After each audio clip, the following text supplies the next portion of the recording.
Good day, everyone. I am Ariel Griffin CRLS, and this is the database system that I developed. It is an inventory management system. So, what is an inventory management system? We all know that a business runs by producing or buying finished goods and selling them to make profit.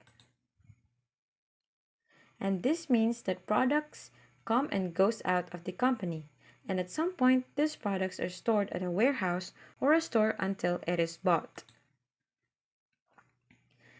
What an inventory management system does is it supervises the flow of goods from manufacturing to warehouse and to the point of sale. It is the key component of supply chain management and necessary for any buy and sell businesses. It can be a very complex process for larger business, but the basics are the same regardless of the business type and size. How does it works? So first, goods are ordered from the suppliers and then it is delivered to a warehouse. Next, these goods are stored at a stock areas. And finally, these goods are shipped out to be delivered to the customers through sales department. Inventory management keeps track of goods as it moves throughout the process.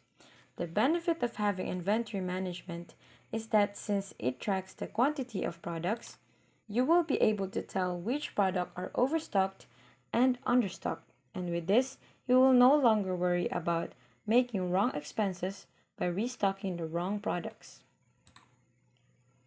So in this project, this inventory management system is centered on a pet shop business. Before showing the entity relationship diagram, let's know first the business rules. To briefly describe, a business rule is a brief, precise, and unambiguous description of a policy, procedure, or principle used to create data models. This description is from the SIM of ULU 3.1. So, we have this following business rules. A supplier supplies one or more animals.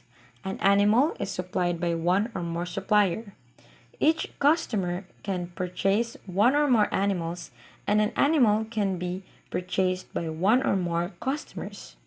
Each animal has one and only one breed, and a breed is assigned to one or more animals.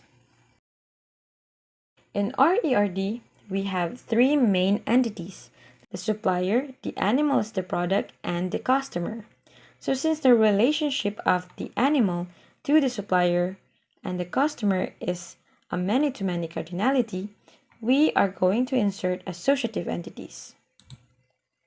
And this is how our ERD would look like.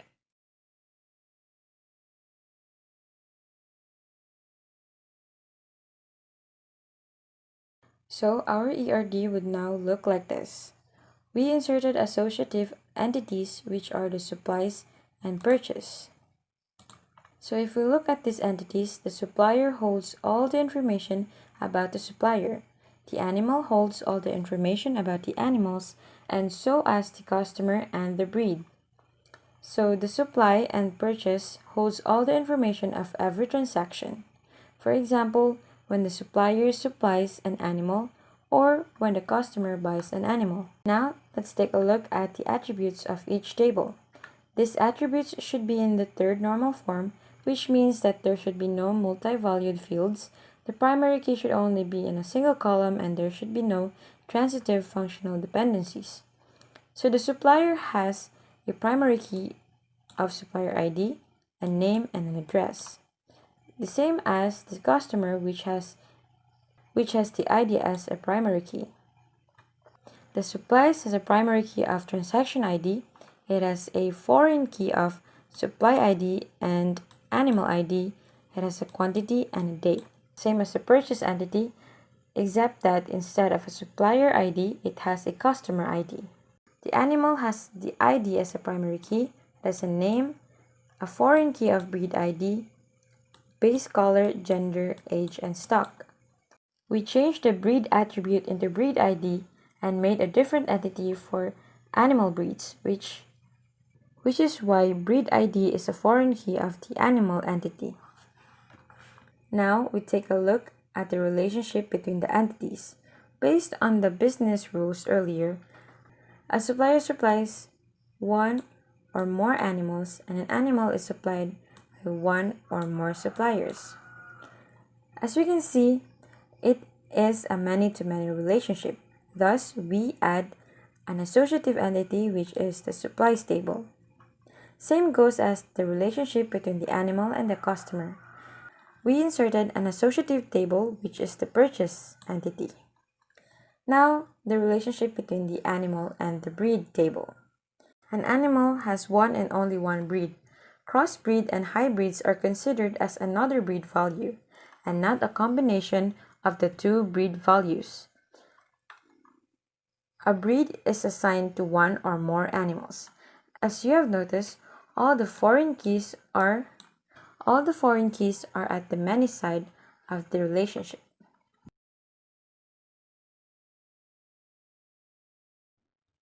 What we want to do is to insert values into the supplies table. Before inserting, first let's see what are the current values inside the supplies table. As you can see, the last entry has an ID of 7, and if you would notice, there is no 6th ID because it has been deleted already. So we want to insert the values after 7.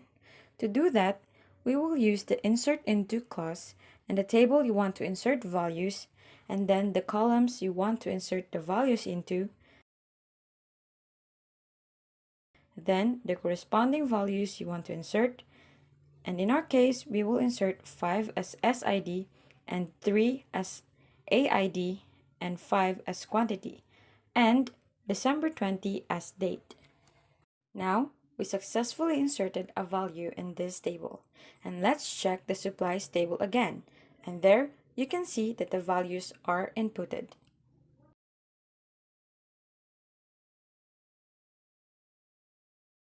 What we want to do is to add the quantity of the newly added value from the supplies table to the stocks of the corresponding animal from the animal table, based on the AID from the supplies table.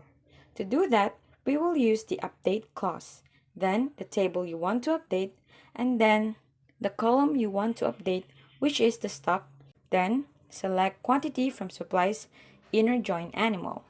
On the matching values of animal ID from the tables supplies and animal, where supplies transaction ID is equals to 6, plus the current stock value from the animal table where the animal ID is 3.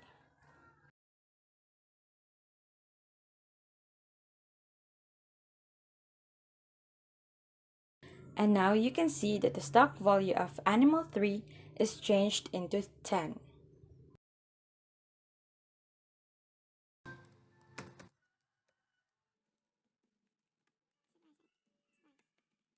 What we want to do is to delete a row whose ID is 7 from the supplies table. So to do that, we will use the delete query from the table you want to delete, from which is supplies, and using a where clause to identify ID is equals to 7.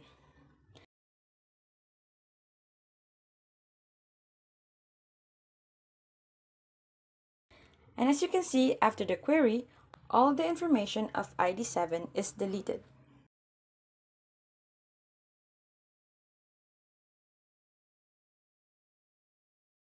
Lastly, what we want to do is to select the animal type, breed ID, gender, age from animal table, and the quantity and purchase date from the purchase table, and the customer name from the customer table.